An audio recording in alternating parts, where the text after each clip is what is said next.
Facebook já estão online, eu vou pôr-me offline.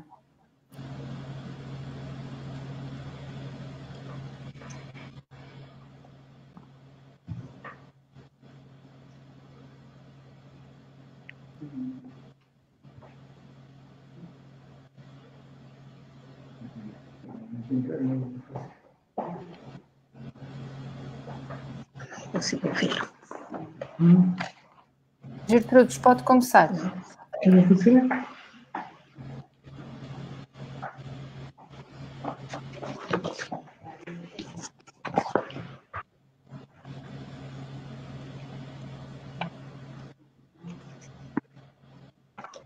O meu.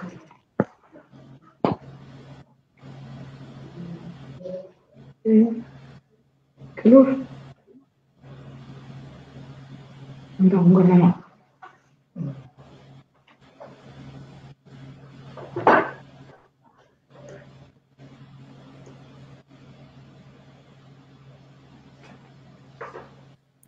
Gertrudes.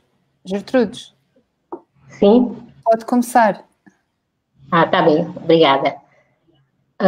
Bom dia, boa tarde, caros colegas do painel da Associação Internacional de Ciências Humanas e Sociais em Língua Portuguesa e a todos os que participam conosco através da nossa página neste evento.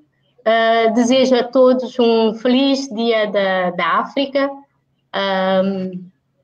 Portanto, nós vamos dar início à nossa conversa de hoje.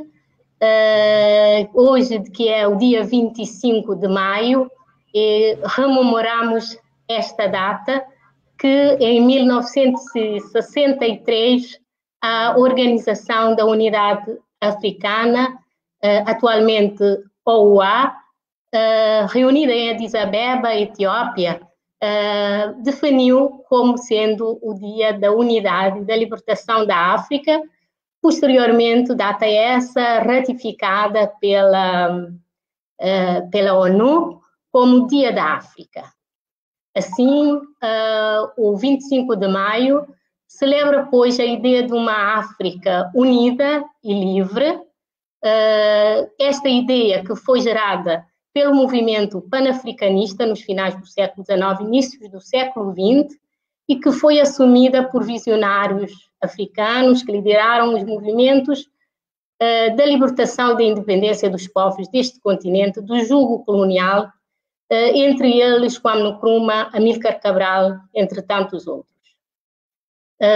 Efetivamente, caros colegas, caros participantes, a África tem protagonizado vários movimentos de resistência e conquistas, tem sido palco de disputas, de depredação ao longo da história, particularmente com o colonialismo e a sua subsequente divisão na Conferência de Berlim, o neocolonialismo, o neoliberalismo. Portanto, comemorar o Dia da África, mais do que uma celebração, interpela-nos ao dever e à obrigação de reconhecer a centralidade deste continente no processo de globalização planetária, carregando, por outro lado, o simbolismo e o impacto que os projetos e processos de libertação dos povos africanos têm para as diversas gerações, incluindo a sua diáspora e a sua afrodescendência. Hoje temos uma África vigorosa, pujante, entretanto menos falada nos palcos internacionais. Sem dúvida, este dia nos desafia também a uma maior consciência, sensibilização e reflexão sobre os problemas e os desafios do nosso continente. Isto é importante, sobretudo para os Estados africanos, que, pese embora terem maioritariamente reconhecido este dia, poucos o consagram como um dia dedicado à reflexão. Por exemplo, em Cabo Verde, é claro que há atividades, há celebrações, e isso tem vindo a crescer mas ainda para a grande maioria da população posso dizer que esta data passa quase que despercebida. Este ano estamos a celebrar o Dia da África sobre os efeitos drásticos do coronavírus, da pandemia da Covid-19, o que requer ainda mais e melhor reflexão sobre os desafios do nosso continente. Portanto, nós, como Ciências Sociais e Humanas, né, como uma associação que reflete sobre estas questões e os problemas sociais que coloca questões relacionadas com a ciência a nível dos países de língua portuguesa, mas não só, porque somos uma associação internacional. Temos a obrigação também de pensar e refletir sobre os desafios que se colocam no nosso continente e pensar estrategicamente nas mudanças. É neste contexto que propusemos esta conversa, esta reflexão, para debatermos sobre o lema a África face à pandemia do Covid-19, perspectivas desde as ciências sociais e humanas. São integrantes deste painel os colegas Susaltina Abreu, que é pesquisadora da Universidade Católica de Angola e professora na Universidade Agostinho Neto, e que também é membro do Conselho de Política Científica da Associação Internacional de Ciências Humanas e Sociais.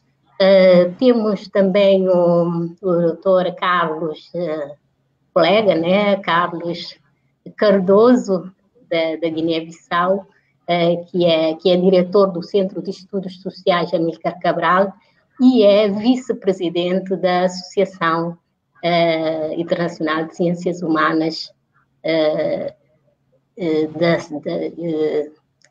dos países de expressão portuguesa. E eu, Gertrudes Oliveira, da Universidade de Jean Piaget, e membro da direção desta referida associação. Tínhamos previsto ter o convidado Joel, que ia brindar-nos também com uma poesia alusiva ao nosso continente, à África, mas infelizmente por razões de força maior ele não pôde estar aqui conosco neste evento. Por isso vamos dar início à nossa conversa e eu, se os colegas estiverem todos de acordo, nós propomos uma conversa aberta, vamos tomando a palavra e de acordo com uma estrutura prévia, e os comentários que vierem da participação vão sendo registados por nós e podem ser abordados ao longo do evento e em posteriores eventos que planeamos realizar. Posto isso, deixo a palavra com os colegas. Pode ser o colega Carlos?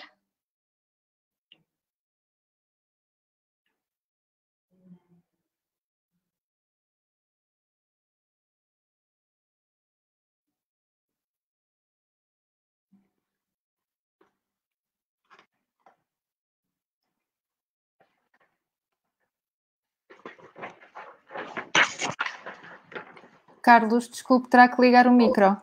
Terá que ligar o microfone.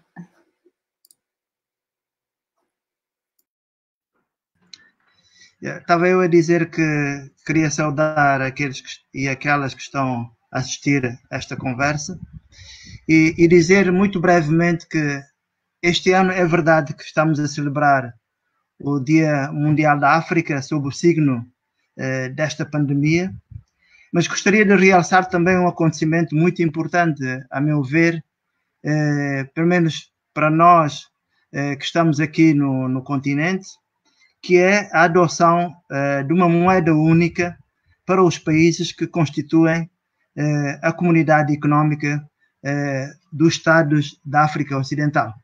Portanto, é um acontecimento que vai ao encontro daquilo que foram os objetivos preconizados pela União Europeia, pela Unidade Africana, peço perdão, nomeadamente a questão da unidade, da solidariedade a nível do continente, e acho que não há sinal melhor para, digamos, refletir essa vontade de caminhar no sentido dessa união que a adoção de uma moeda única que se chama ECO e que provavelmente vai começar a circular, se tudo correr bem, no próximo ano.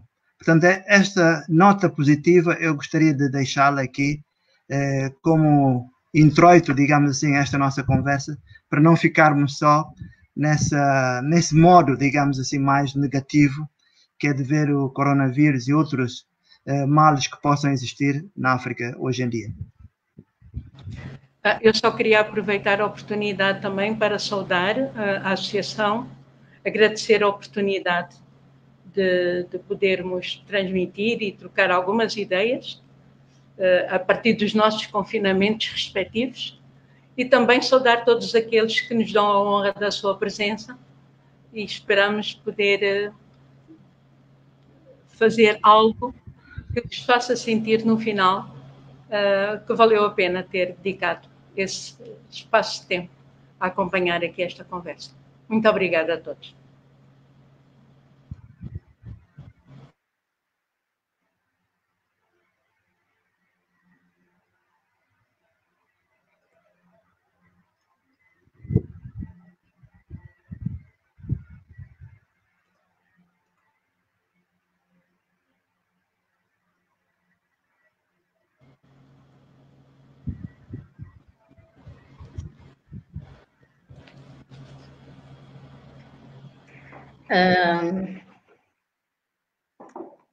Tecnologias é uma conversa online e nós temos que nos adaptar a esses novos tempos.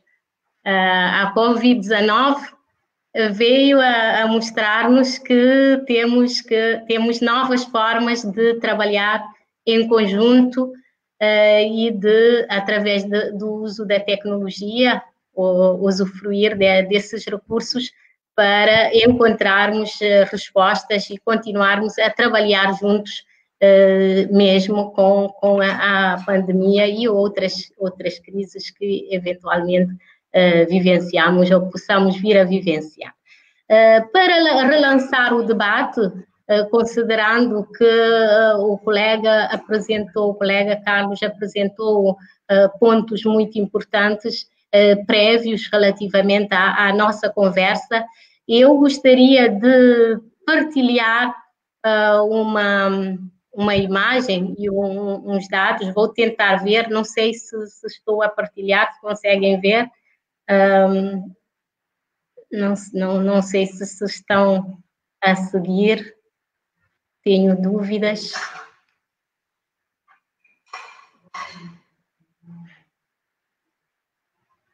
Talvez não consigo partilhar, mas vou referir, então, para lançar o debate, para iniciar esse debate, eu gostaria de colocar o seguinte questionamento. Sim, já. Obrigadíssima, Kátia, pelo apoio. Temos ouvido várias projeções sobre a pandemia em África e que apresentam números catastróficos e que gera pânico no seio dos vários países. Eu gostaria de, considerando os números da tabela, que são bem mais modestos, eu gostaria que comentassem, apresentassem a vossa visão sobre estas projeções e o desfazamento entre elas e a realidade que vamos vivenciando em termos numéricos nesta crise, nesta pandemia da Covid-19. Talvez a Tina poderia começar. Sim, eu vou fazer vou apresentar algumas reflexões que também, enquanto africana e não só, me têm chamado a atenção. Havia realmente um discurso assustador, um discurso de pânico, quando, do início, da entrada do coronavírus em África. Portanto, baseado no conhecimento da fragilidade dos nossos sistemas de saúde, o que é verdade, e também baseado na informalidade que domina grande parte das atividades económicas. Havia, portanto, um discurso que era preocupante no sentido de alarmista, digamos até, de alguma forma. O que o quadro mostra, e nós só não conseguimos ontem, às 23 horas mais ou menos, esses números são dessa altura, do quadro que partilha minuto a minuto os dados, só não conseguimos ter os dados por continente. Mas, por exemplo, a África, neste momento, está em segundo lugar dos menos afetados, a seguir à Oceania. Há aspectos que eu penso que não se pode tirar o mérito daquilo que foi feito em África. Exatamente por causa da consciência da fragilidade, das fragilidades que eu falei há pouco, ou das realidades ou realidades, como quisermos, que eu referi há pouco, houve a coragem de tomar medidas antipopulares, de alguma forma, medidas que também criaram situações de muita dificuldade, uma vez que entre as nossas fragilidades temos os problemas de ausência, de uma maneira geral, de estratégias de segurança e soberania alimentar, circuitos habituais de distribuição de alimentos e conhecimento dos circuitos de distribuição. Temos uma outra dificuldade que é muito grande também, que neste tipo de situações se agiganta, que é a ausência da institucionalização de relações entre a base onde a vida acontece, o local, e os governos. Os governos, de alguma forma, eles até tentaram intervir, mas as burocracias e toda uma série de mecanismos levam tempo a ser acionados. E a ignorância também de quem é quem, onde é que está e como é que está, acaba por criar uma situação realmente difícil. Mas também importa lembrar que esses números que aí estão se referem a uma fase, a uma etapa, digamos, em relação ao Covid no mundo, que é uma etapa para a África que é tardia em relação aos outros. Nós ainda estamos na fase ascendente. Basta lembrar que no dia de ontem, Angola e Moçambique conheceram, digamos, os maiores números de infecção por dia. 8 no caso de Angola e creio que 26 no caso de Moçambique. Portanto, esse é um aspecto que nós precisamos ter em conta. Outro aspecto que precisamos ter em conta é o facto de que a África, tal como a Gertrudes há pouco falou, e não foi só a questão do colonialismo, foi a questão da escravatura e do apartheid. As três juntas deverão constituir talvez das três vivências mais dolorosas que a humanidade conheceu. E, portanto, de alguma forma, a África tem-se reforçado em todas essas situações. E acaba, de alguma maneira, por ganhar resistências e, acima de tudo, experiências em como lidar com situações de emergência. Penso que aspectos relacionados, por exemplo, com as formas que traduzem, digamos, uma multiplicidade de nuances entre modernidade e tradição em campos tão diversos quanto a organização dos espaços de vida. Como disse há pouco, vivências em relação a situações anteriores. Há registros, por exemplo, na história, sobre como aldeias africanas reagiram à gripe espanhola do início do século.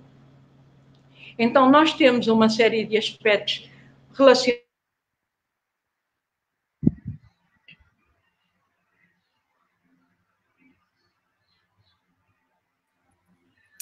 Cisaltina, desculpe interromper, o seu microfone deixou de dar, eu penso que está desativado.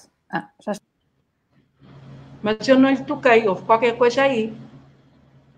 Bem, então, eu não sei onde é que estava quando deixaram de me ouvir, mas de qualquer forma, o que eu queria referir, assim muito rapidamente, era essa questão de que há, por um lado, da parte das sociedades africanas, portanto, uma exposição ao longo da história a uma série de situações que acabaram provocando o ganho, digamos, de experiências e de resistências que, de alguma forma, contribuem para as formas de reação que as sociedades africanas têm demonstrado em situações de emergência.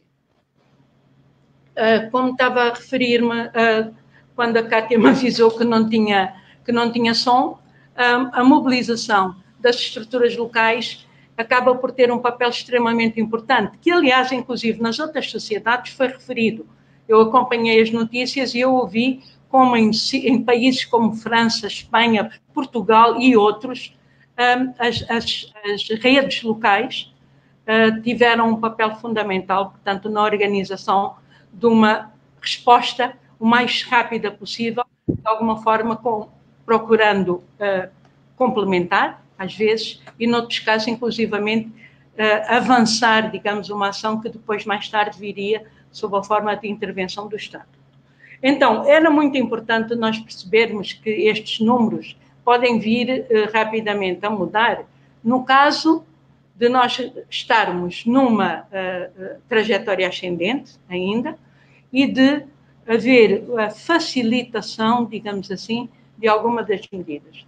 Angola, por exemplo, deixou hoje o estado de emergência e vai entrar num estado de calamidade pública, com algumas restrições, mas menos do que o estado de emergência impunha.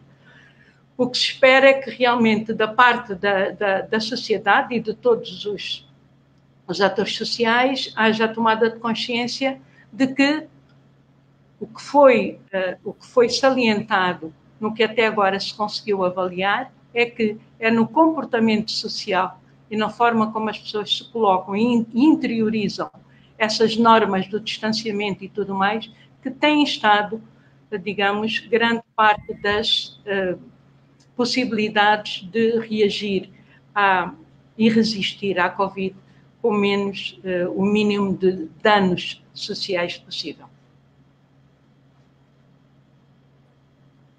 Eu penso que o Carlos tem algumas contribuições também em relação a esta questão.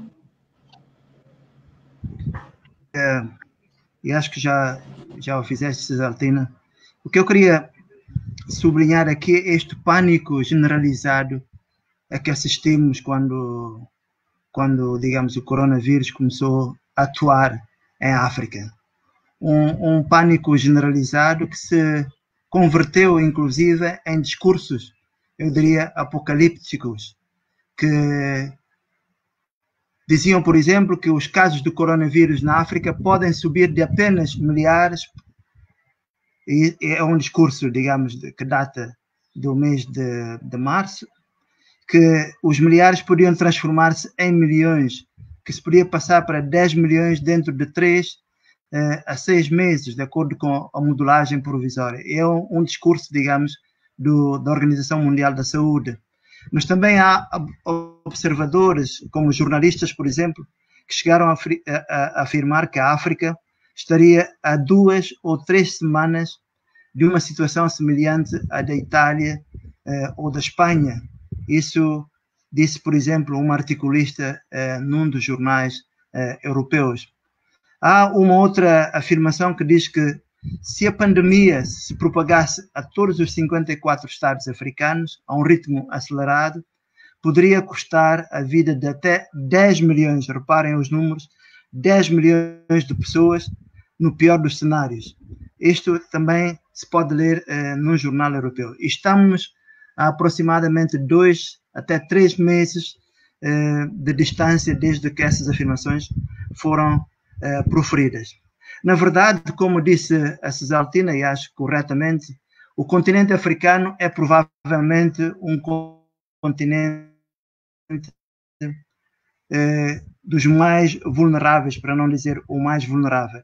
E provavelmente esses prognósticos basearam-se muito nas condições que a África apresenta em termos, por exemplo, do seu sistema sanitário. Sabemos que, por exemplo, os números que nós temos de médicos por habitante na Europa é um número que não se compara aos números que nós temos em África. Na Europa nós temos uma média de um médico para 300 pessoas, enquanto que na África subsaariana temos um médico para 5.000 habitantes.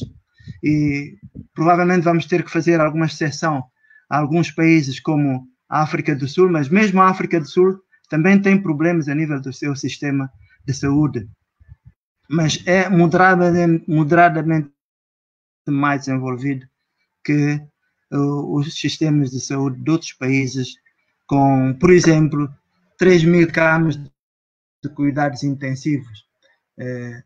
Na Gâmbia, o que nós sabemos é que, em termos de camas, por exemplo, há 2 camas para 2 milhões de pessoas a nível do cuidado intensivo. Portanto, esses números provavelmente dão alguma razão para, e obviamente que dão, para a gente ter alguma perplexidade em relação à situação do coronavírus em África. A pergunta que nós podemos fazer neste particular é que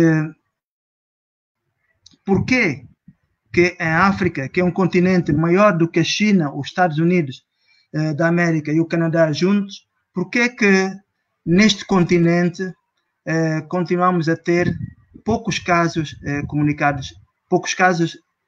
A resposta é fácil, é simples.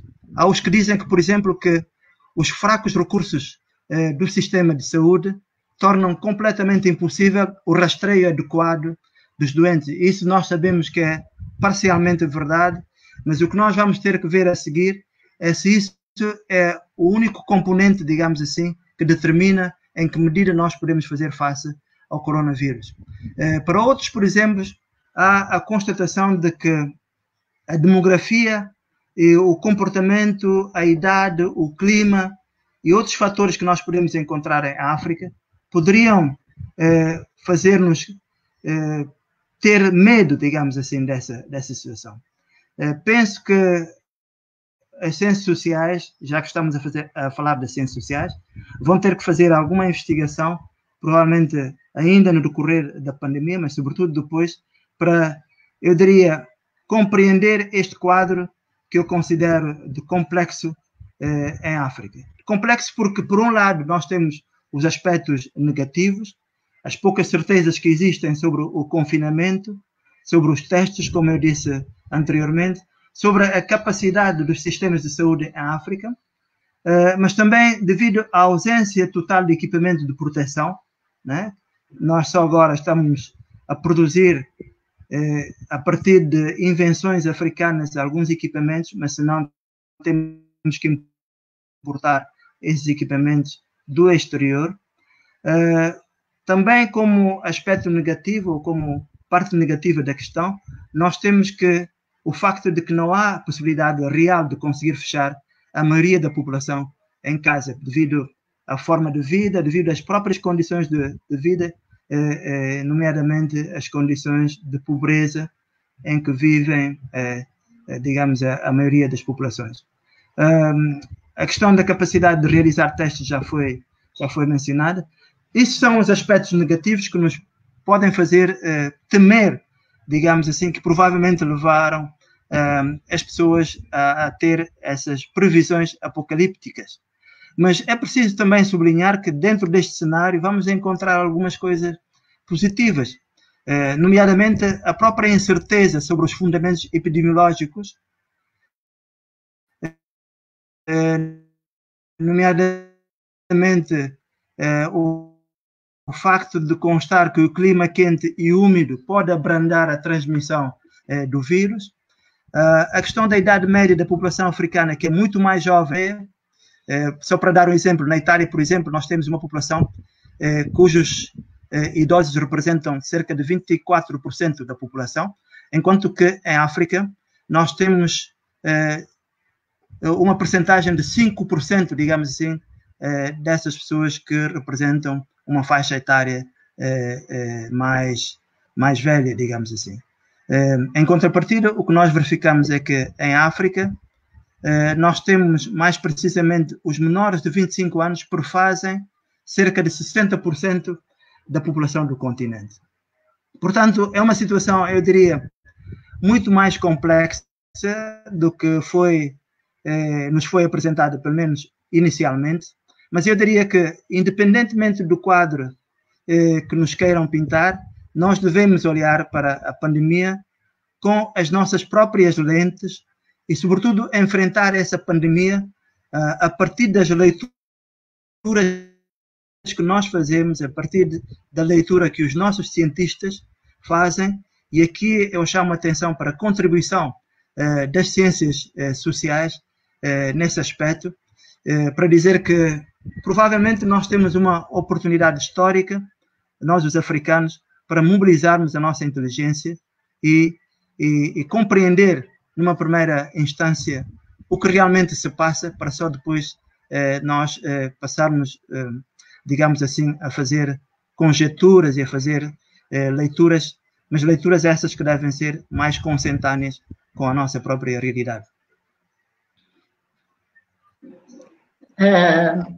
Eu também gostaria de contribuir neste aspecto e realmente pegando naquilo que a Cesaltina apresentou sobre os desafios que o continente africano tem enfrentado, não apenas o colonialismo, mas o apartheid e a escravatura e tantos outros desafios sociais, como os conflitos de poder, os problemas de acesso à saúde, acesso à educação, à alimentação e outras doenças, não é, que têm afligido o nosso continente.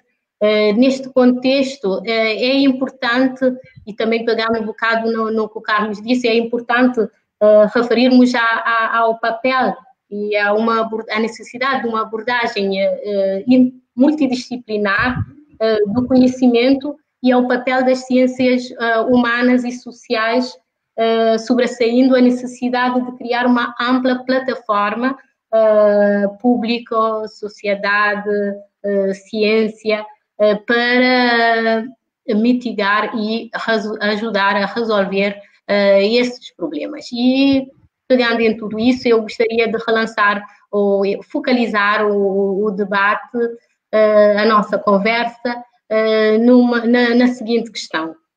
Como tudo isso vem reequacionando e projetando em termos estratégicos as ciências sociais e humanas? Como é que as ciências sociais e humanas podem se posicionar nesta conjuntura, aproveitando a situação gerada, a crise atual, mas também considerando as crises anteriores e outras crises existentes no nosso continente e a nível global?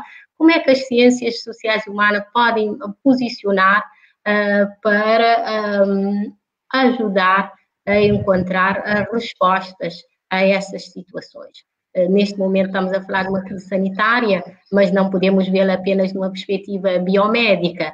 As ciências sociais com certeza têm um contributo. Portanto, eu gostaria de que nós focalizássemos o nosso debate nesses aspectos e deixo a palavra talvez com a Cesaltina, poderia começar a focalizar esses aspectos.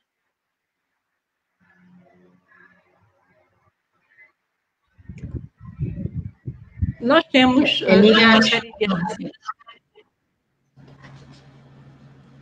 Eu não sei se estou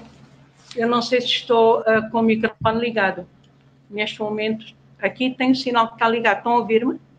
Está ligado. Ok. Pronto. Nós temos uma série de aspectos que nós podemos analisar do ponto de vista daquilo que são os desafios que nós temos para equacionar e para perceber. Alguns deles, nós de alguma maneira vimos referindo. E alguns deles têm a ver com a maneira como nós próprios nos organizamos.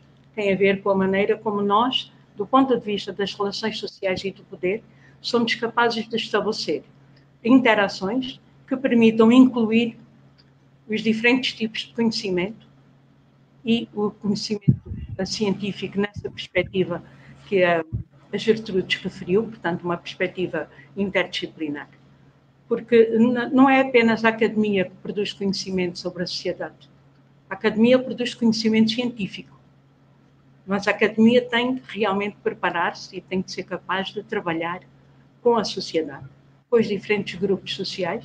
Seria muito interessante, por exemplo, que tivéssemos aqui o Joel, porque os artistas sempre nos ajudam a ter uma outra perspectiva, a projetar, digamos, os nossos conhecimentos sobre a sociedade numa outra perspectiva. Uns chamam sonhadora, outros chamam utópica, mas é sempre muito interessante porque abre horizontes.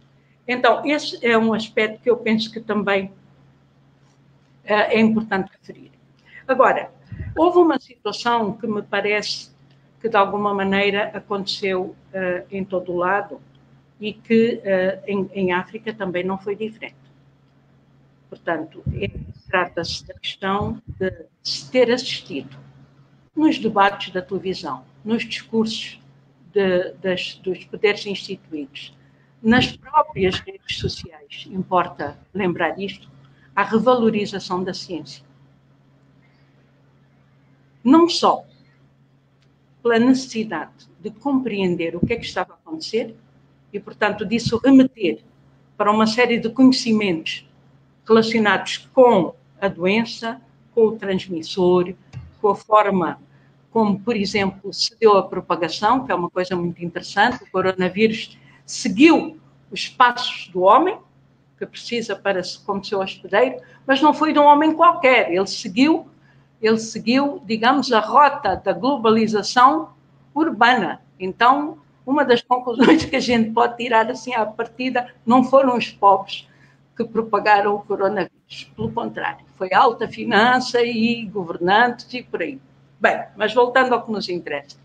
Através de todos esses meios, dessa busca pelo conhecimento e pela compreensão do que estava a ver, houve, portanto, esse virar os olhos para a ciência. Mas, acima de tudo, ou complementarmente, mas eu creio que foi muito importante, o facto de que as atenções se remeteram para o pessoal da saúde, para a área da saúde, para os médicos, para todos os profissionais, enfermeiros e todos os profissionais que nos laboratórios, que na prestação dos serviços complementares acabaram por... Então, de repente, esses profissionais foram valorizados, não é? E começou a haver, portanto, essa preocupação, digamos, de perceber como é que eles estavam, os riscos a que estavam expostos e tudo mais. Então, esse é um aspecto que é importante. No caso da África, essa discussão ganhou um outro palco. Foi um palco muito importante que remete, digamos, a uma discussão em que se procura mobilizar a medicina tradicional também. Portanto, no caso da África, a África tem uma flora extremamente rica que tem sido muito usada ao longo da sua história para a produção de medicamentos, digamos assim. E houve um caso, portanto, que teve a chancelaria, digamos, do Instituto Malgache de Pesquisa Aplicada, o IMRA, e o suporte institucional, inclusive do próprio presidente, Andy Rajoelina, que é o chá de Madagascar, que é um chá de artemisia e outras plantas, e que passou a ser distribuído, inclusivamente, pelo Exército, para a população de Madagascar, no sentido de tornar, de prevenir. É curioso que um dos pesquisadores desse mesmo instituto chamou a atenção para o facto, como a OMS também tinha feito, de que não havia, digamos, ainda comprovação portanto, dos resultados, comprovação científica dos resultados da ingestão desse chá. E que, portanto, ele manifestava até um pouco de preocupação em relação ao facto de estar a ser usado pelas crianças. Mas esse foi um aspecto que chamou muita atenção e que, de alguma maneira, trouxe para o palco, digamos, eu não sabia, a necessidade de nós tentarmos encontrar formas de dialogar e formas de enriquecer de ambos os lados a medicina científica, digamos assim, e a medicina moderna, e a medicina tradicional. E esta situação, penso que em alguns casos, no nosso caso levou uma tomada de posição oficial, e no caso da SADC também. Eu penso que outras partes do continente entraram um pouco nessa da planta do chá de Madagascar. Mas este é mais um aspecto que nos chama a atenção para aquilo que eu tentei falar um bocado atrás. As muitas nuances das tipificações entre aquilo que se chama a modernidade e aquilo que se chama a tradição. E que, no caso do nosso continente, têm todas as possíveis nuances que nós podemos imaginar.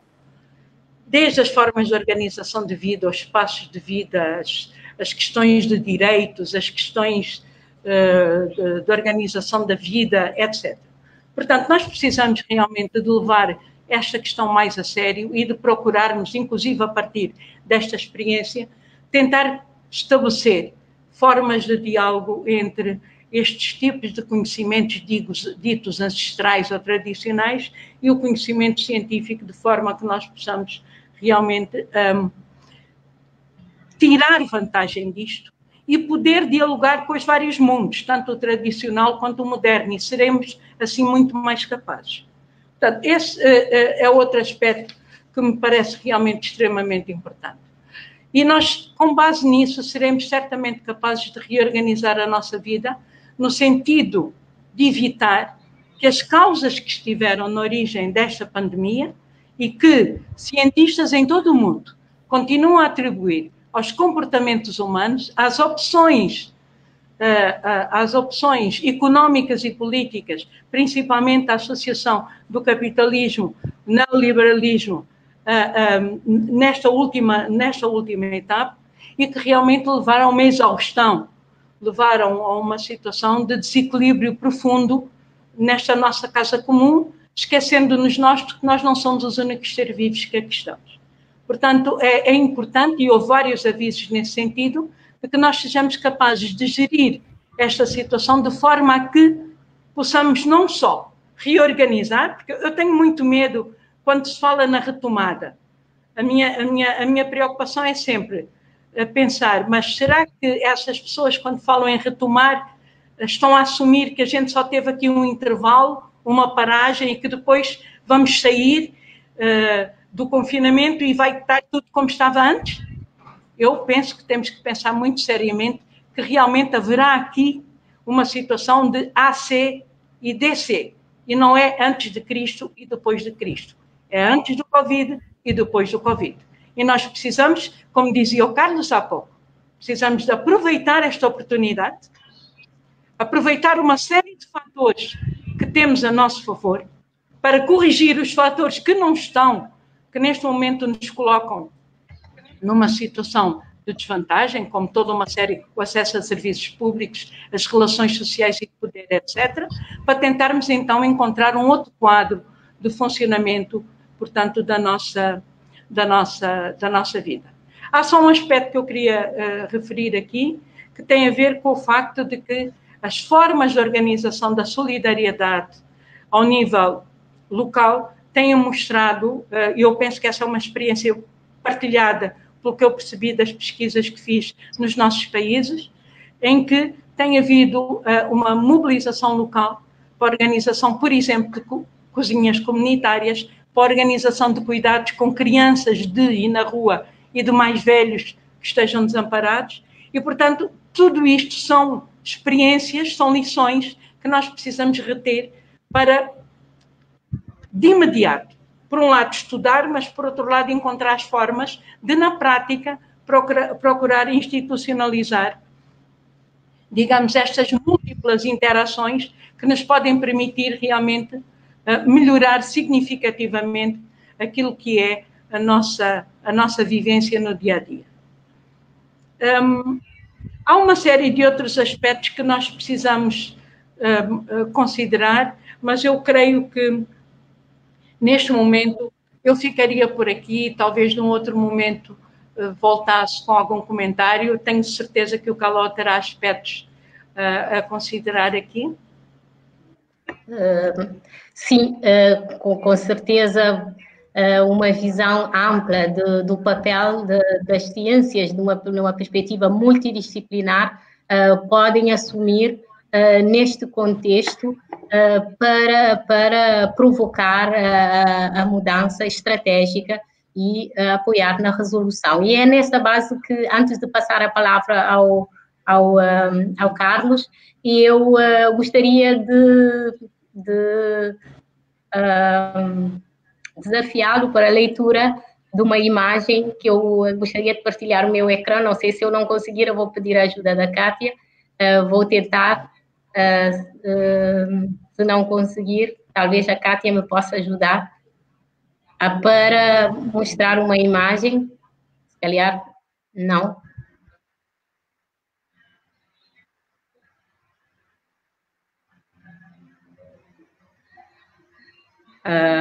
Não consigo.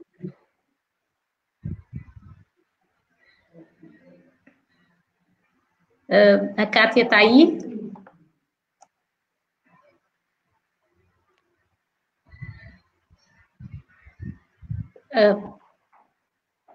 Partilhar o ecrã.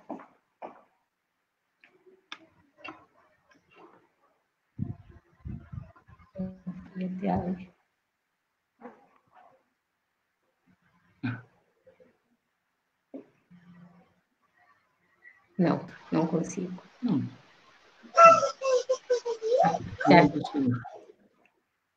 Já está. É essa imagem. Não sei se estão a ver. Não. Acho que dá para ver, sim. Tá? E então eu gostaria que o Carlos, na sua interpretação, posicionasse e reequacionando neste contexto esta imagem que vemos aqui. Não vou comentar, porque eu vou deixar isso para o Carlos. Obrigado, Gertrudes. Eu decidi trazer a esta conversa esta imagem porque, quanto a mim, ela é reveladora de muitas coisas, mas entre elas o facto de o combate ao coronavírus não dever ser encarado como um combate isolado. Antes, eu diria, da abordagem do coronavírus, eu diria, a montante da problemática do coronavírus, há um conjunto de problemas econômicos, sociais e políticos que a África já enfrentava. Por exemplo, a questão da pobreza extrema é uma questão de capital importância em África. E ela tem que ser vista como uma questão anterior, digamos assim, ao próprio coronavírus.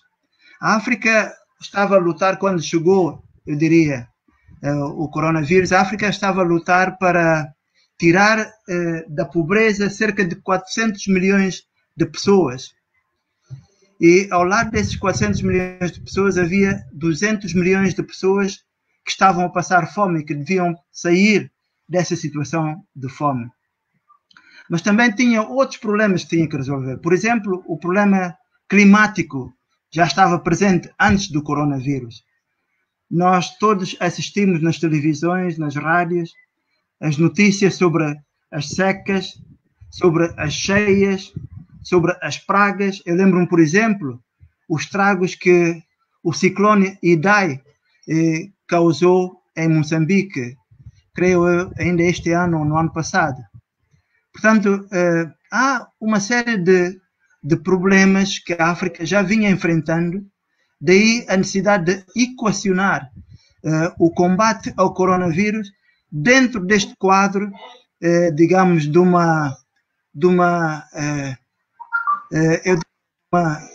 um conjunto de problemas que a África já vinha enfrentando. O problema da desigualdade e das clivagens sociais que são gritantes em África.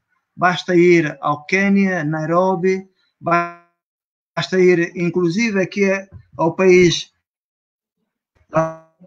ao lado, o Dakar, a capital, para a gente se dar conta dessas clivagens e dessas desigualdades sociais. Mas não é só isso, não é só esse nível, digamos assim, material que existem problemas em África. A nível da própria organização do Estado, há problemas estruturais que os Estados africanos têm que enfrentar para essa questão do coronavírus.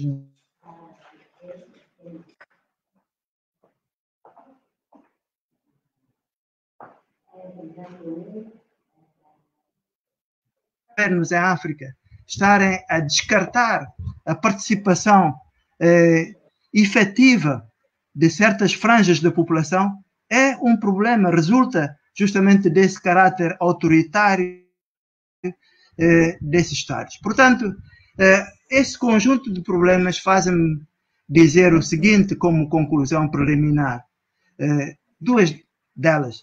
Uma é que o combate ao coronavírus, para além de significar muitas outras coisas, é uma oportunidade, e temos que sublinhar isso, para que a África corrija certas disparidades que têm existido. Por exemplo, já mencionamos a nível do sistema de saúde, mas também para se preparar para outras catástrofes, porque é preciso dizer que, quer queiramos, quer não, podem estar outras catástrofes naturais, inclusivamente, a espreitar. Portanto, as nossas sociedades têm que estar, de alguma maneira, preparadas para fazer face a essas catástrofes. E, desse ponto de vista, acho que é preciso redescobrir, de alguma maneira, a nossa capacidade inventiva para fazer face a essas pandemias, mas também a esses outros problemas que existem. E isto leva-me a pensar que é completamente errado pensar-se que a epidemia deve ser tratada apenas no plano clínico, no plano da medicina. Por mais moderna, por mais performante que seja essa medicina, nós temos que admitir que há outras dimensões que têm que ser tomadas em consideração. E aqui parece-me que uma abordagem, como as colegas já mencionaram, uma abordagem pluridisciplinar é de uma pertinência, diria, muito grande. E as ciências sociais, de facto, podem contribuir com muitas achegas, com muitos aporos, para compreender, por exemplo, as implicações sociais da própria pandemia. Neste momento, nós estamos numa afronta em que estamos praticamente ainda a apagar o fogo. E muitos, se calhar, ainda não, e como já foi também mencionado aqui, ainda não atingimos o pico. Portanto, vamos estar durante muito tempo a apagar o fogo. Mas apagar o fogo não significa que depois do fogo não haja vida. Não, vamos ter uma vida depois do coronavírus. E aí as ciências sociais, outra vez, são chamadas a trazer os seus aportes para compreender as implicações sociais da própria pandemia, mas também compreender, sobretudo, a maneira como nos posicionamos para combater as consequências desse combate do coronavírus. E aqui eu acho que as ciências sociais têm uma oportunidade para provar, se é que havia necessidade disso, de provar a sua pertinência social. Porque não haja dúvidas que estamos num tempo de desafios, não é só em África.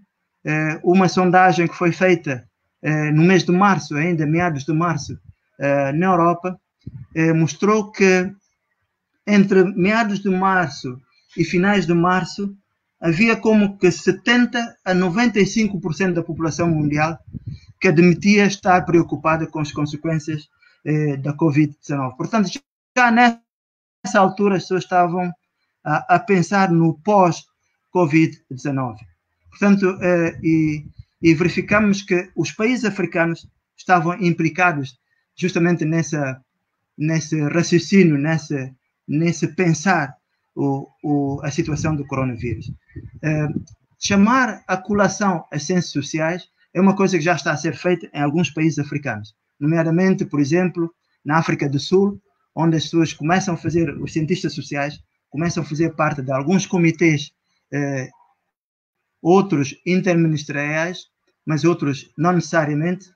Nos Camarões, e curiosamente são 2 dos países africanos, há outros como a Argélia, o Egito, que estão duramente afetados pelo coronavírus, mas estes 2 países estamos a ver que os cientistas sociais estão-se a mexer, quanto mais não seja para reclamar um assento, digamos assim, nas várias comissões que vão sendo criadas para combater o coronavírus. Eu diria que se nós fôssemos passar em revista a contribuição de cada disciplina das ciências sociais, isso poderia levar-nos a muito longe. Mas eu penso que a antropologia, por exemplo, tem um papel fundamental para ajudar a compreender a mundividência, as idiosincrasias, os rituais da morte das diferentes comunidades que compõem as nossas sociedades, como também podem ajudar a compreender o sentido que as nossas sociedades dão às pandemias ou às endemias, como queiram. Portanto, há aqui uma situação de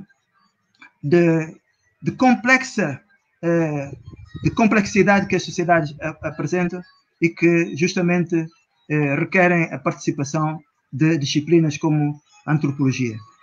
A economia também tem uma palavra a dizer. Nós sabemos que hoje em dia está-se a discutir muito, por exemplo, a posição da África dentro do sistema capitalista mundial e como é que certas instituições internacionais estão a reagir ou estão a posicionar-se em relação às ajudas que a África necessita para combater a pandemia. Sabemos que há discordâncias entre a opinião dos funcionários, eu diria, dessas instituições internacionais, com a discrepância entre essa opinião e a opinião de muitos economistas africanos no que tange, por exemplo, a questão do perdão da dívida, se vamos cancelar a dívida ou se vamos perdoar, simplesmente esquecer a dívida com os países africanos. Por quê? Porque uma parte significativa, digamos assim, do dinheiro que é investido no pagamento dos custos das dívidas podia ser utilizado, por exemplo, na recuperação do sistema de saúde, em proporcionar uma melhor saúde para os povos africanos. Portanto, há aqui uma contribuição muito forte que se pode esperar e que já está a ser fornecida pela economia enquanto ciência social.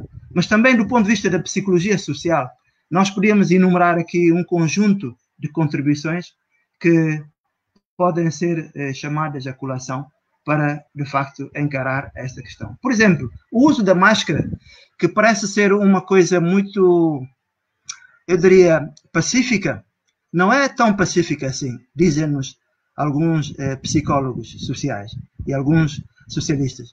Por exemplo, o facto da gente trazer máscara mexe com aquilo que eu chamo a nossa identidade e logo com a nossa sociabilidade, porque ao apresentarmos perante os nossos próximos com máscara, muitas das vezes não somos reconhecidos. Eu há dias fiz uma experiência em que estava na rua e de repente encontrei um colega que até é um conhecido da longa data, mas que eu não reconheci.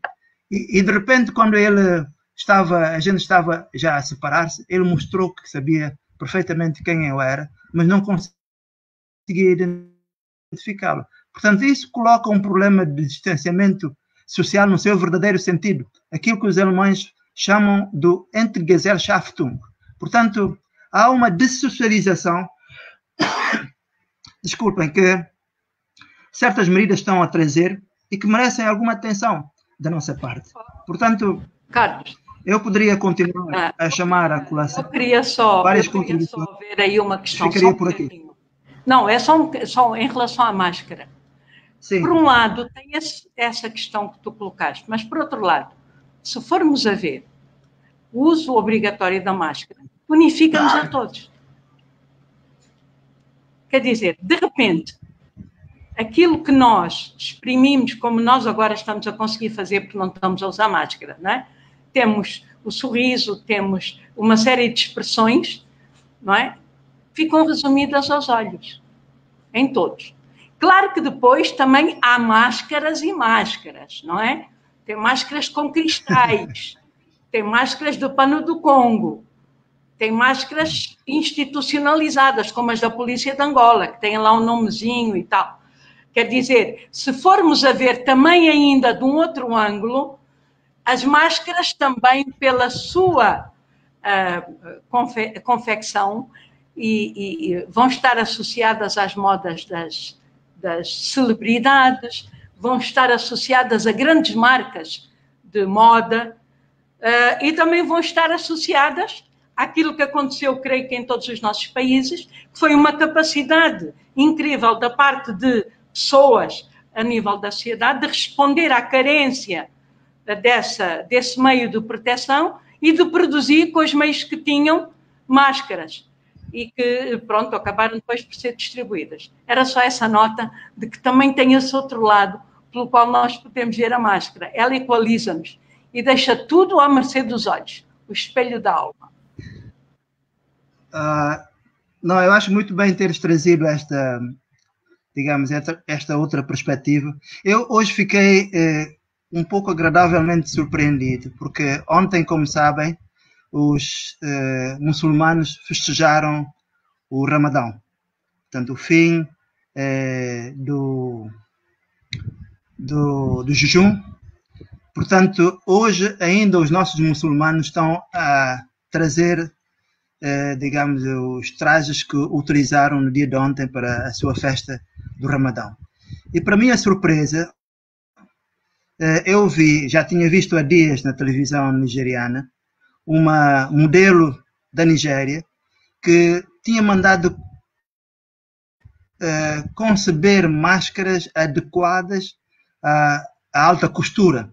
Portanto, ela foi apresentada e mostraram essa adaptação, digamos, que as pessoas estão a fazer dessas medidas de prevenção, tanto como é que as populações estão a reagir. Mas eu fiquei agradavelmente surpreendido porque vi uma rapariga que trazia a máscara exatamente do mesmo tecido, da mesma cor, portanto,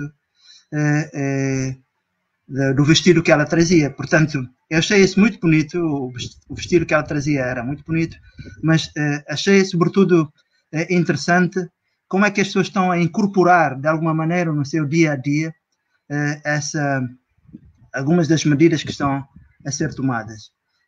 Portanto, isso é um aspecto que eu acho também interessante, talvez, realçar.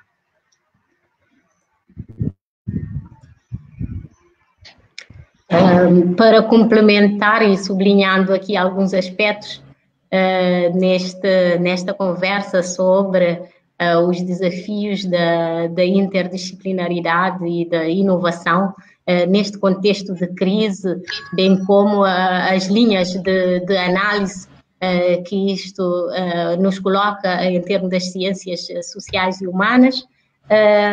Eu queria destacar aqui as estratégias adotadas pelos diferentes estados para mitigar a pandemia, não é? Falou-se aqui bastante da máscara, que a partir de hoje vai ser obrigatória em Cabo Verde, desde a semana passada, mas agora com o final do desconfinamento vai ser obrigatório. O uso da máscara coloca questões relativamente à identidade, sim, e questões também de acesso, porque, como sabemos, há quem sempre aproveita a crise para tirar proveito econômico da situação. Então, nós sabemos, por exemplo, que com esta pandemia o preço das máscaras dispararam no mercado e é preciso que os Estados tenham a consciência de regular esse processo e de facilitar gratuitamente este equipamento, já que é considerado pela OMS de importante para a proteção, que haja essa disponibilização, porque há camadas que não podem se dar ao luxo de comprar uma máscara por 200 escudos, porque nem ganham 200 escudos por dia para o sustento. Então, para além das questões identitárias, há sempre questões económicas, podemos pegar nesse pequeno aspecto que é da máscara. A nível psicológico, a questão do desconfinamento, do confinamento, digamos, que traz muitos desafios, especialmente para as nossas comunidades no contexto africano, onde a maior parte da economia é baseada na informalidade. Muita gente precisa de sair no dia a dia para o seu ganha-pão. Então, há estas questões, são estratégias que foram quase que uniformizadas para todos os Estados, mas que ganham especificidades nos diferentes contextos, e é preciso que as ciências humanas estejam refletindo, acompanhando e orientando as políticas públicas no sentido de adaptar ao contexto multicultural e à diversidade presente nas situações, falando especificamente do nosso contexto africano. E também relativamente aos posicionamentos estratégicos, às parcerias para mitigar a crise da pandemia e outras crises. Esta pandemia tem levado a reflexões e a criação de encontros, projetando uma maior cooperação entre Estados e entre regiões, e projetando estruturas que poderão desempenhar um papel fundamental a nível da inovação, a nível da saúde e em outras áreas humanas que é preciso trabalhar em conjunto. Nunca, se calhar, os laboratórios de diferentes países trabalharam tanto em conjunto. E no nosso continente tem havido alguns encontros, tem surgido algumas declarações que mostram esse trabalho conjunto e essa vontade de continuar a fazer esse tipo de trabalho. Por isso, sublinhando aquilo que o Carlos disse sobre o princípio da saúde como um direito de todos, gostaríamos de destacar também aqui o papel da OMS, dessas estruturas supranacionais, mas ao mesmo tempo reforçar o papel das estruturas locais e das estruturas regionais. Ou seja, esta pandemia levou-nos a tomar uma maior consciência de que tais estruturas da educação e da saúde precisam ser levadas mais em conta, ser mais reforçadas e trabalharem mais em conjunto para a inovação e o desenvolvimento. E já estamos, o nosso tempo, já estamos a caminhar para a última fase da nossa conversa, e eu gostaria de lançar ainda mais uma questão.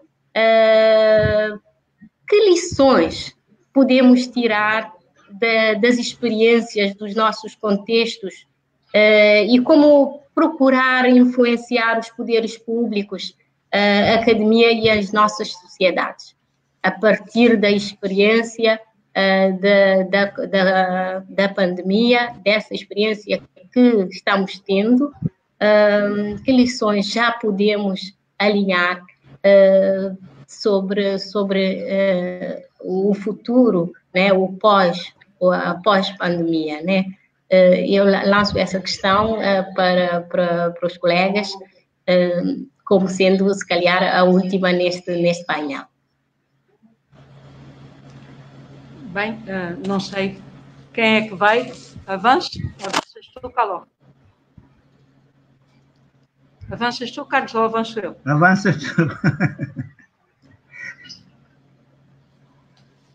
Não, podes falar, Cisaltina. Bem, nós temos realmente uma série de aspectos que não só foram provocados pela Covid, já vinham sendo trabalhados e que nós, de alguma maneira, podemos agora reforçar e compreender, ou reforçar, digamos, as razões pelas quais essas abordagens de solidariedade, digamos assim, de trabalhar junto, de enfrentar as questões juntas nos vários campos, político, económico, social, ao nível do continente e não só. Mas, acima de tudo, arrumar a casa no continente e procurar encontrar, a partir daí, as formas de afirmação do continente no tempo do mundo. E é isso, há instrumentos que eu penso que talvez agora, depois de tudo isto que estamos a viver, possam ser melhor compreendidos e melhor avaliados como forma realmente de permitir fazer aquilo que a gente estava a dizer há bocado. Toda a crise tem em si uma solução. Toda a crise tem um tempo para acabar e representa sempre uma oportunidade.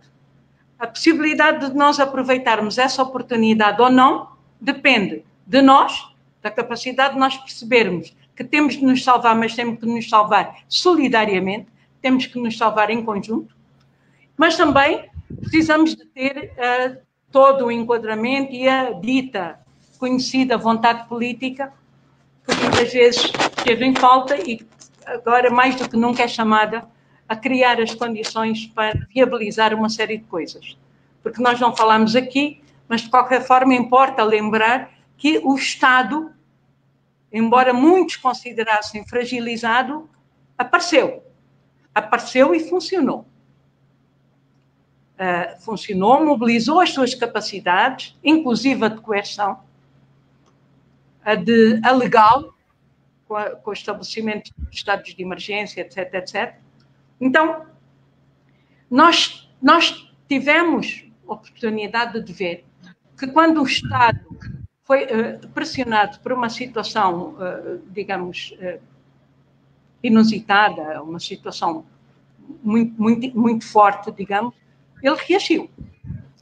Os cidadãos também tiveram uma reação muito importante, como nós aqui já vimos.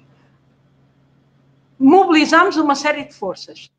Vamos aproveitar em cima disso. Portanto, creio que para as ciências sociais e humanas e ambientais, por isso eu gosto mais de falar em humanidades, ciências sociais e humanidades, porque elas abarcam um campo muito vasto, digamos, da produção do conhecimento, que vai bastante além da academia.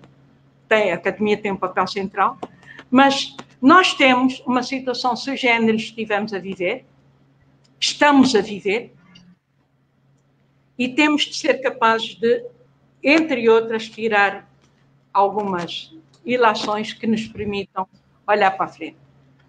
Quais são, como dizia há pouco a Gertrudes, e o Carlos falou nisso, quais são as consequências da ausência do encontro e da coletivização? Que são, no fundo, os próprios princípios da vida em sociedade. Como é que vai ser isso? Como é que vai ser um retorno à escola? Do que nós estamos a ouvir das outras sociedades, no mínimo é qualificado de estranho. Quais são os efeitos da migração de uma sociedade orgânica para uma sociedade digital ou quase digital? E como assegurar a vida comunitária, não é? Com recurso às tecnologias de informação. Eu penso que isto é extremamente importante também e que tem a ver com as lições. As normas a seguir, até porque tem aquela questão de que nós durante bastante tempo vamos nem estar antes nem pós, vamos estar a conviver com o Covid, ou com a doença. E, Precisamos aprender a fazer isso. Quais são as normas a seguir na fase pós-confinamento? De forma, por exemplo, a condicionar a maneira como nos movimentamos na cidade, nos bairros, nas aldeias. Quais são os aspectos que nós precisamos tomar em conta, no sentido, por exemplo, de repensar as nossas cidades para elas ficarem mais preparadas para conviver com pandemias? Organização dos espaços de vida, de produção, de troca, de circulação, de lazer, zonas verdes, espaços vazios, etc. Após a crise, qual vai ser o sentido que se atribui, depois disto tudo que a gente falou, ao conceito de humanidade? Como é que nós verbalizamos a passagem desta humanidade para uma humanidade mais humana? Que aparentemente é uma das lições que se está a aprender. É que as pessoas foram capazes de perceber que sempre podem fazer mais em prol do próximo, do outro. Quais são as narrativas sobre as causas da pandemia? E aqui não é a narrativa do conhecimento científico apenas que interessa. Precisamos de todas as narrativas para podermos ter alguma coisa que seja compreensível e verossímil e que se aproxime tanto quanto possível do que foi realmente. E que isso, através dessas narrativas, sejamos capazes, digamos, de prevenir. Porque, independentemente daquilo que a gente chama calamidades naturais, têm muito a ver com os nossos comportamentos. Elas não são tão naturais assim. Muitas delas. Então, a prevenção também tem a ver com a maneira como nós podemos tirar lições dos desequilíbrios até agora e da forma como nós podemos provocar menos desequilíbrios. De que forma, por exemplo, é que, a partir daí, nós podemos pensar numa maneira de reduzir o desequilíbrio ambiental e, de alguma maneira, ajudar a curar a Terra.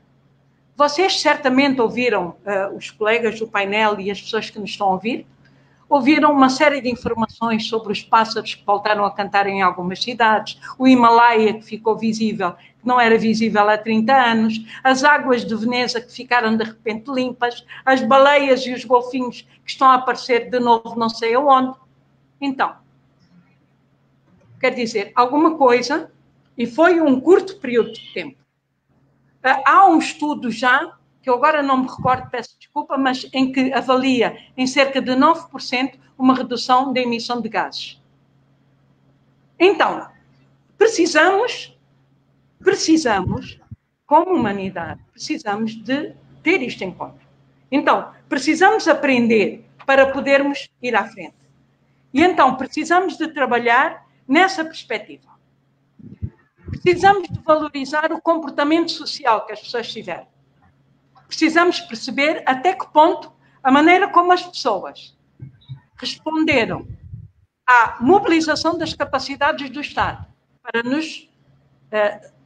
para declarar o estado de emergência, para nos colocar em casa, para obrigar ao uso disto e daquilo, para impedir a circulação não sei das quantas, etc, etc. Porque são uma série de capacidades que, de repente, o Estado fragilizado conseguiu mobilizar, mas que teve, da parte das pessoas, um raciocínio da escolha entre sobreviver ao contágio e, portanto, não se contagiar, mas, em muitos casos, como nós falámos aqui,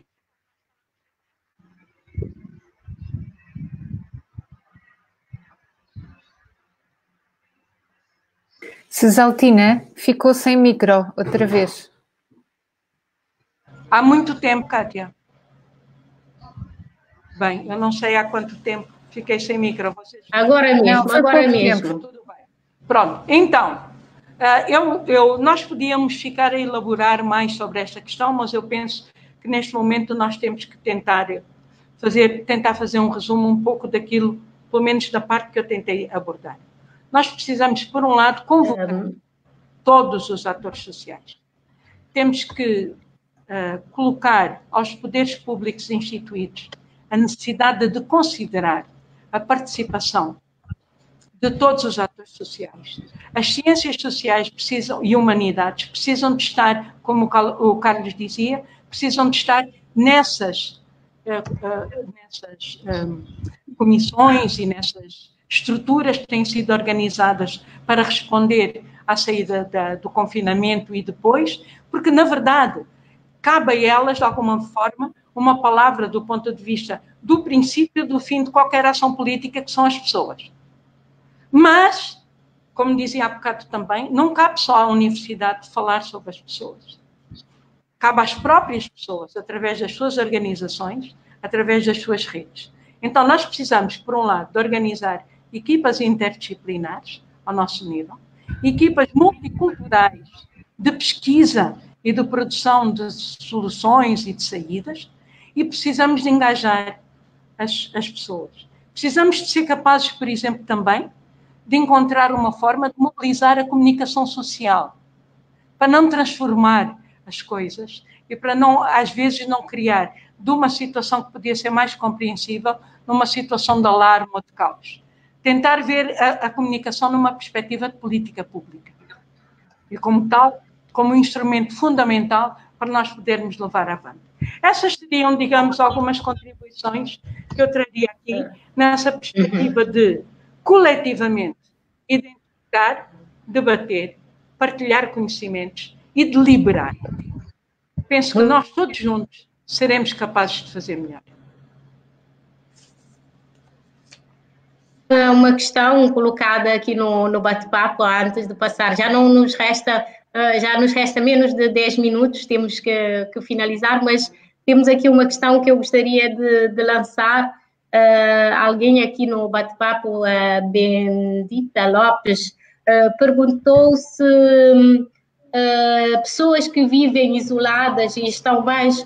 Se as pessoas que vivem isoladas, em sítios mais isolados, estariam mais protegidas, tendo em conta que o vírus não anda sozinho, é transportado por pessoas. Se as pessoas que vivem mais isoladas estariam eventualmente mais protegidas do Covid.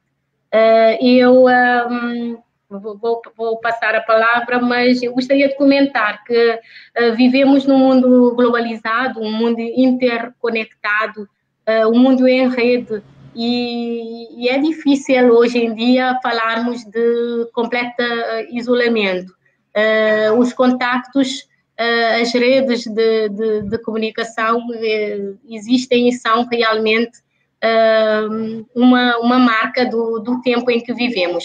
Portanto, esta questão, eventualmente, poderia-se dizer que sim, mas, por outro lado, considerando o mundo interconectado e a possibilidade de ter-se algum contacto com o vírus, eu penso que as zonas isoladas, principalmente quando são fragilizadas economicamente, correriam um grande risco, porque se o vírus chegar, é mais problemático para o tratar, porque muitas vezes as zonas isoladas são também zonas com menos condições sanitárias, com menos equipamentos, e poderá ser mais complicado se realmente o vírus chegar.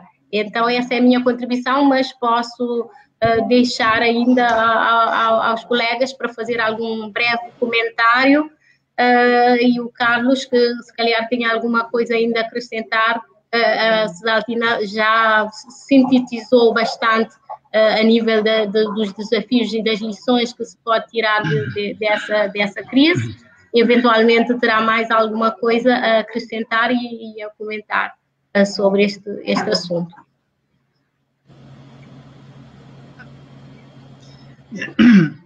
Bom, eu posso falar?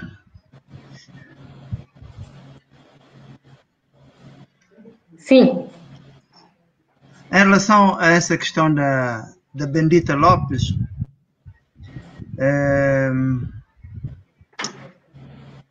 eu diria o seguinte, com todo o atrevimento, digamos assim, é verdade que já estamos a ter algumas conclusões, mesmo que provisórias, em relação ao comportamento, digamos assim, do vírus em termos da sua propagação.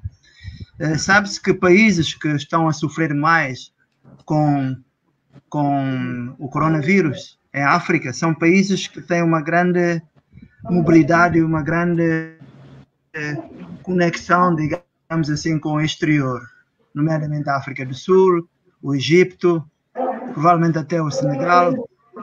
Portanto, o vírus a sua propagação tem muito a ver com a mobilidade das pessoas. Não é também por acaso, penso que em certos países, se não em todos, ele está a propagar-se mais rapidamente nos centros urbanos e sobretudo nas capitais. Portanto, é um vírus muito colado, muito móvel, mas cuja mobilidade também tem a ver muito, obviamente, com a mobilidade das pessoas.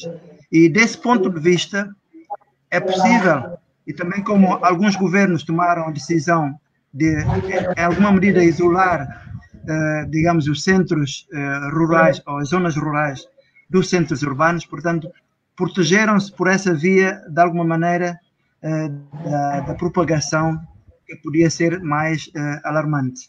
Portanto, penso que sim, que as comunidades rurais mais afastadas dos centros urbanos estão, em alguma medida, mais protegidas, mas isso é outro elemento que eu estou aqui a expressar, que uma pergunta que competiria mais aos epidemiologistas e ao pessoal especializado em saúde pública. Gostaria de voltar a essa questão das lições que podemos tirar.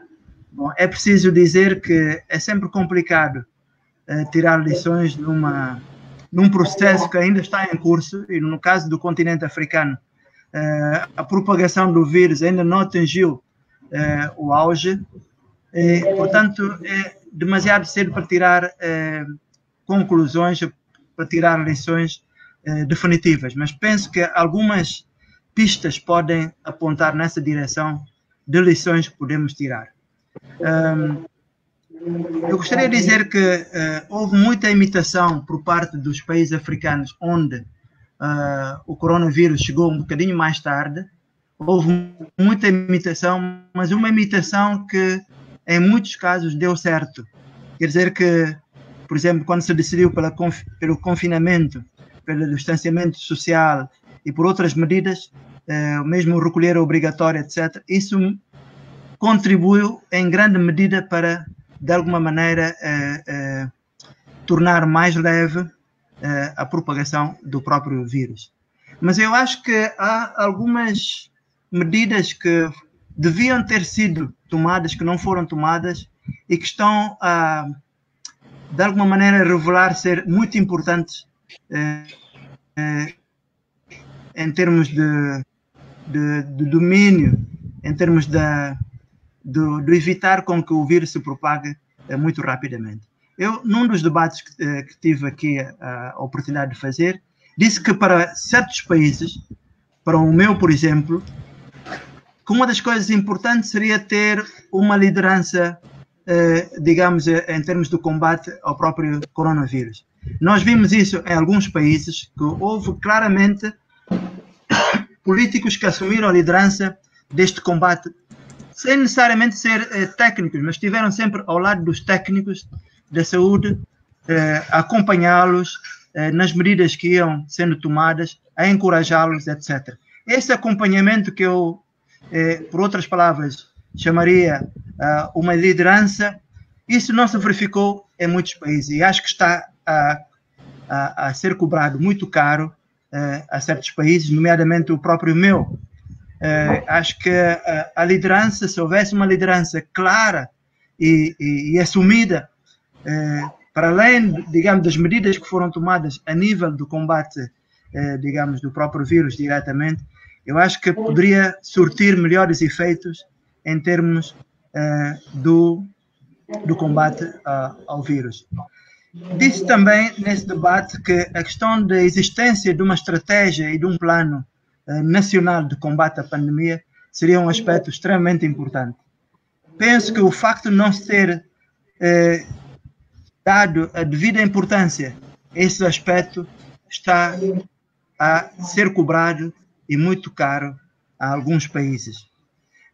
Terceira dimensão que eu achei importante era o investimento na organização Podemos ter uma estratégia, um plano, uma liderança, mas se o país não se organiza seriamente, acho que coloca problemas sérios ao combate à pandemia. Portanto, o terceiro eixo seria a organização, que eu acho de uma extrema importância, e acho que os países, como os países ainda estão no meio do turbilhão, acho que ainda estão a tempo de provavelmente fazer marcha atrás, repensar, digamos, todo o comportamento que as pessoas estão a ter relativamente ao combate ao vírus. Dizia eu que nós imitamos muitas coisas. Eu penso que decretar, por exemplo, o recolher obrigatório ou decretar o distanciamento social e por aí fora, a não circulação dos transportes públicos pode fazer sentido, sim, mas é preciso olhar para a realidade de cada país, de cada contexto social e ver como é que podemos regulamentar essas medidas, que são medidas gerais, são medidas um tanto ou quanto abstratas, mas que de alguma maneira deviam ser regulamentadas quanto a mim. Porque uma das coisas que os especialistas dizem, por exemplo, é que as limitações impostas à circulação enfraquecerão ainda mais a economia dos países africanos e provocarão aumento do nível de pobreza no continente. Ora, no caso, por exemplo, de países como a Guiné-Bissau, muito assentes numa economia informal ou informalizada. Portanto, é uma economia que funciona muito no dia a dia, ou seja, as atividades económicas são inventadas e reinventadas cada dia que passa. Portanto, tomar medidas globais ou globalizantes para limitar a circulação das pessoas, acho que não faz muito sentido se, por exemplo, não são tomadas outras medidas complementares, como o uso da máscara, que devia ser instituído já há muito mais tempo e não foi, só recentemente se deu conta que, afinal, era uma fragilidade que devia ser superada. Penso que não faz sentido, por exemplo, decretar o distanciamento social numa realidade em que as pessoas começam a comer e a beber, ou costumam comer e beber do mesmo recipiente, em que são obrigadas a partilhar a mesma cama, o mesmo leito, em que as famílias numerosas são obrigadas a partilhar as mesmas instalações sanitárias e por aí fora. Portanto, ao decretar este tipo de medidas, deve haver forçosamente outras complementares que possam minimizar, digamos, os estragos ou os males que essas medidas globais podem ter. Eu ficar-me por aqui para não entrar em muitos detalhes, mas penso que se nós olharmos para a África de uma forma global, e a África é diversa, ainda não foi suficientemente sublinhado aqui nesta conversa, nós estamos a falar de uma África que dá a sensação de ser uma África pouco diversa, uma África, digamos assim, com poucas diferenças de região para região, mas se olharmos para a África como um todo, penso que a questão da coordenação subregional e regional em termos das ações que são levadas a cabo parece-me ser uma medida extremamente importante e pode ser uma das lições que a gente, se calhar, tem que tentar tirar da ação dos governantes. Eu não tenho conhecimento que haja alguma coordenação subregional em termos de combate à pandemia, por exemplo, nesta região oeste africana. Não tenho conhecimento da partilha de conhecimentos, do saber fazer e do equipamento médico, que seria decisivo nesta fase. Não tenho conhecimento de haver uma partilha nesse sentido entre países africanos, embora saibamos também da medida, digamos, da Guiné-Bissau ter importado o tal, como é que eles chamaram esse chá, o tal chá produzido em Madagascar. Portanto, Aí há eu diria, algum intercâmbio, alguma partilha, mas eu gostaria de ver isso de uma forma mais alargada em África e, sobretudo, em certas regiões da África. Portanto, são alguns comentários que eu gostaria de fazer em complemento àquilo que disse a Cesaldina. Bem, uma última questão que foi colocada por uma pessoa que está a assistir-nos, a Dérito Mariano. Estamos a viver uma revolução ou apenas algumas transformações e alterações do equilíbrio existente? Não sei, talvez a Tina a Cesaldina quer comentar esta questão. Vai ter... Obrigada. Vai ter de ser uma coisa muito rápida, mas, à partida, o que eu gostaria já de dizer é que nós não estamos a viver nenhuma revolução. Nós não estamos a viver nenhuma transformação do ponto de vista do futuro. Nós estamos a viver situações que estão a mexer com o status quo. A forma como nós vamos, como nós tentamos colocar aqui, tentar compreender a situação e, a partir do que está a acontecer, da maneira como como foi disturbada, digamos assim, como foi alterada a vida pessoal das pessoas, a vida social, a vida política, a economia, etc., a reconstituição disso do ponto de vista de nós tentarmos, então, construir algo a partir desses ensinamentos, me parece.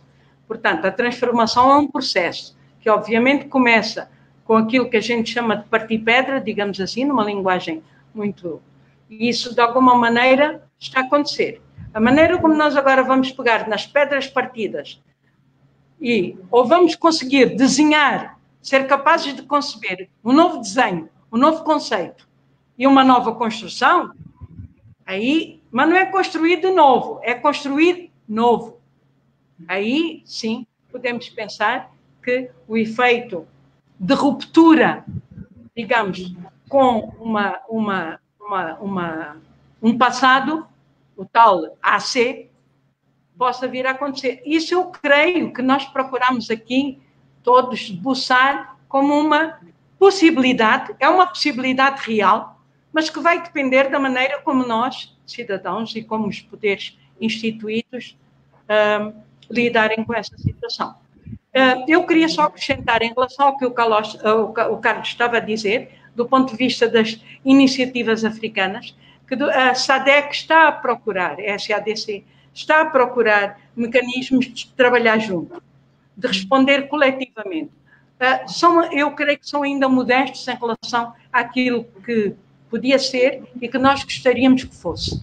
Mas me parece que, ao nível da região, estão tentando, desde as questões dos medicamentos, em termos quase como que uma central regional de tratamento dessa questão de transportes ao nível da região, etc. Talvez a questão fundamental que o Carlos colocou, e é fundamental para mim porque eu penso que é a base, que é a troca de conhecimentos, a criação de capacidades e a criação de condições para essa troca de conhecimentos. E para, a partir daí, novos conhecimentos surgirem, porque mais amplos, porque mais enriquecidos, por essa diversidade que nos caracteriza. Isso realmente eu creio que é um ponto que nós temos que investir intencionalmente e com muita força e já. Obrigada, Gertrudes, por me ter dado a palavra. Bem, vários aspectos foram aí focados relativamente ao nosso tema. Na África, face à pandemia, reflexões a partir das ciências sociais e humanas. E eu, para finalizar, eu deixaria então uma ideia que parece resumir um bocado a nossa visão. É preciso, que foi avançada há bocado pela Cesaldina, é preciso construir novo. Pelo Carlos, é preciso maior coordenação, maior organização, maior cooperação. Temos agências, várias agências para a saúde e outras estruturas regionais e nacionais. Os Estados mostraram que não estão assim tão débeis, né? que conseguem responder e que podem dar respostas eficazes, mas é preciso, então, esta coordenação, esta organização e incentivar esta cooperação para que possamos realmente construir novo, considerando a multidisciplinaridade, a sociedade com a sua multiculturalidade e não apenas uma voz, digamos, de cima para baixo, para podermos driblar os efeitos desta e de outras crises que enfrentamos no nosso continente africano e a nível global. Por isso, saúdo a todos, aos colegas que estiveram neste painel, a todos os que participaram conosco. Um feliz dia da África para todos nós, reconhecendo a centralidade deste continente e também os desafios prementes que nos obriga a aproveitar este dia, mas não apenas este dia, para refletir e propor agendas e trabalharmos em conjunto em prol de realmente uma África integrada, de desenvolvimento sustentável, considerando os diferentes países, as diferentes vozes, as diferentes regiões e procurando uma maior equidade e equilíbrio entre todos.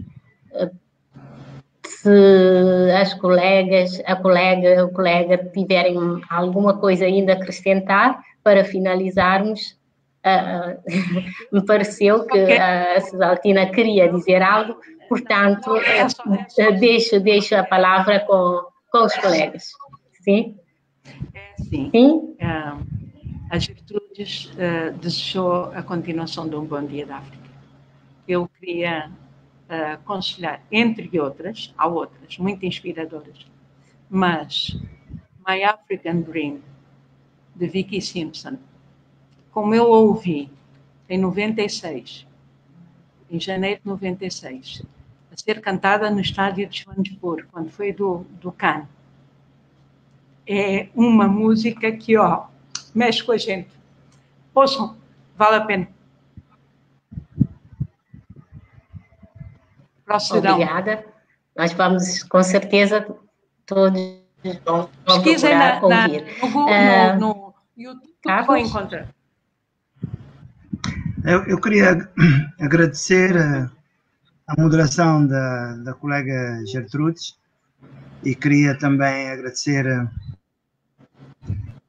as pessoas que andaram a ouvir-nos durante este tempo ou durante algum tempo e dizer que nós não fizemos mais do que expressar as nossas ideias, a maneira como estamos a ver a África, e esperamos ter partilhado o que pensamos, que provavelmente pode não ser exatamente do que pensam outros africanos, mas é a nossa leitura da situação neste momento. Obrigado.